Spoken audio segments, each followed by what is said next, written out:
So today we're going to talk about judicial review. Judicial review is the idea that the Supreme Court, that the federal courts have the capacity to review an act of the legislature and determine that it is not in compliance with the Constitution and thereby strike it down and say that it is not enforceable and that it is void.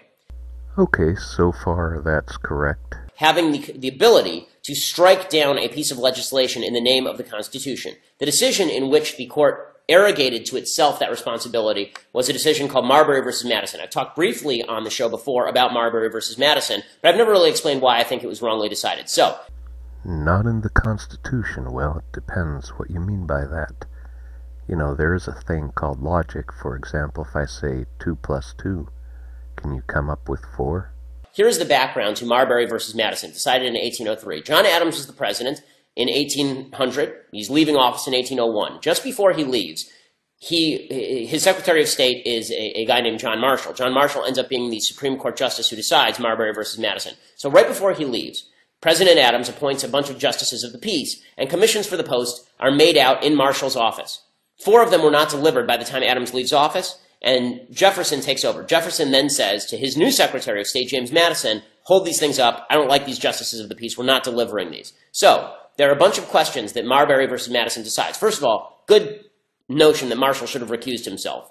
He was directly involved with this case, right? He was directly in his office. The writs were signed that handed over these posts to the people that Adams had appointed in his office. So he probably should have recused himself. But then he takes up the decision and he says, well, once these people have been told, once they've been appointed, then the delivery of their appointment does not mean is not required for them to have been appointed to the posts. So it's not right for Jefferson not to deliver these things.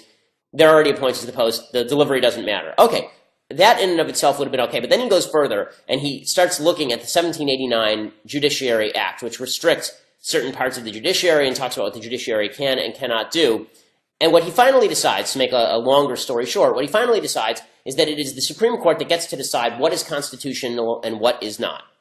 So, I don't know if you noticed this, he does narration, but he didn't make a single logical argument. Maybe he'll make one soon. There is nothing in the Constitution that says the Supreme Court gets to do this.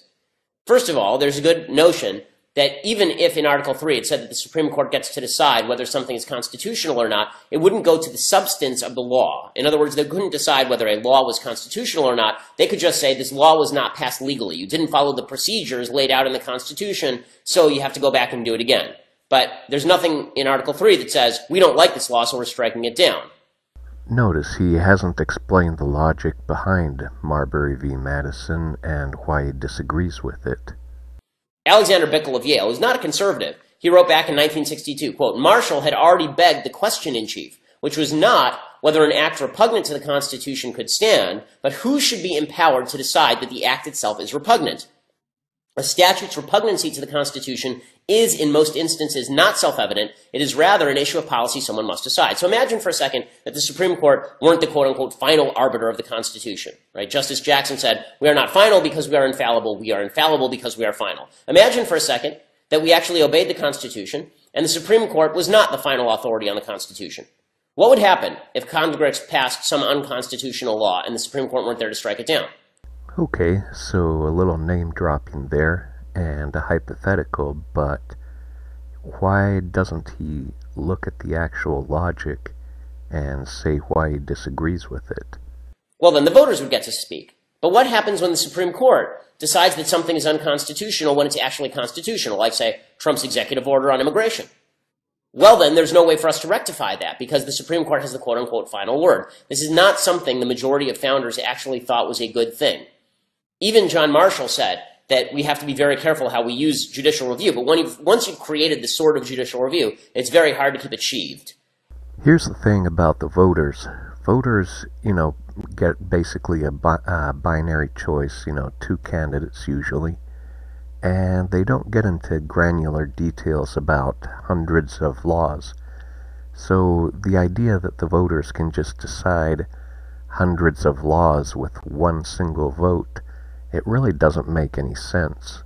Judges tend to take advantage of the power that they've been given. Jefferson hated this. Jefferson said, quote, You seem to consider the judges as ultimate arbiters of all constitutional questions, a very dangerous doctrine indeed, and one which would place us under the despotism of an oligarchy. The Constitution has erected no such single tribunal. And that seems to me correct. All of the talk about judicial review being just a part and parcel of the American system, it's actually unique to the American system. It doesn't exist in most other constitutional systems, even ones with a written constitution. And so we should be very careful about how it is wielded. And we should also consider whether, in fact, it is time to restore boundaries to the jurisdiction, the subject matter jurisdiction of the Supreme Court of the United States, and restrict them back to what they originally were, which was a place where they were supposed to be able to adjudicate procedure, but not substance. Because it is dangerous to have 9 unelected guys sitting there determining what the Constitution says and does not say, because we can have honest debates about all of these things, and the Supreme Court is wrong at least as often as it is right on these sorts of matters. I'm Ben Shapiro. This is The Ben Shapiro Show.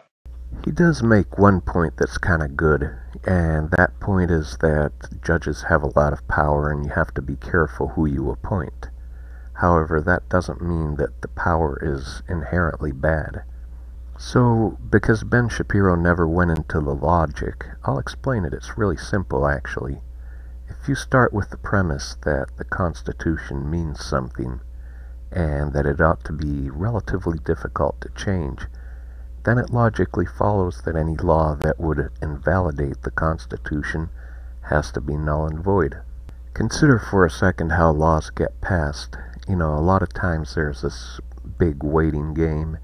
No one does anything, and then all of a sudden there's a 30,000-page omnibus bill. It's got to pass, or the country will go under, and people only have like 3 days before they vote yay or nay.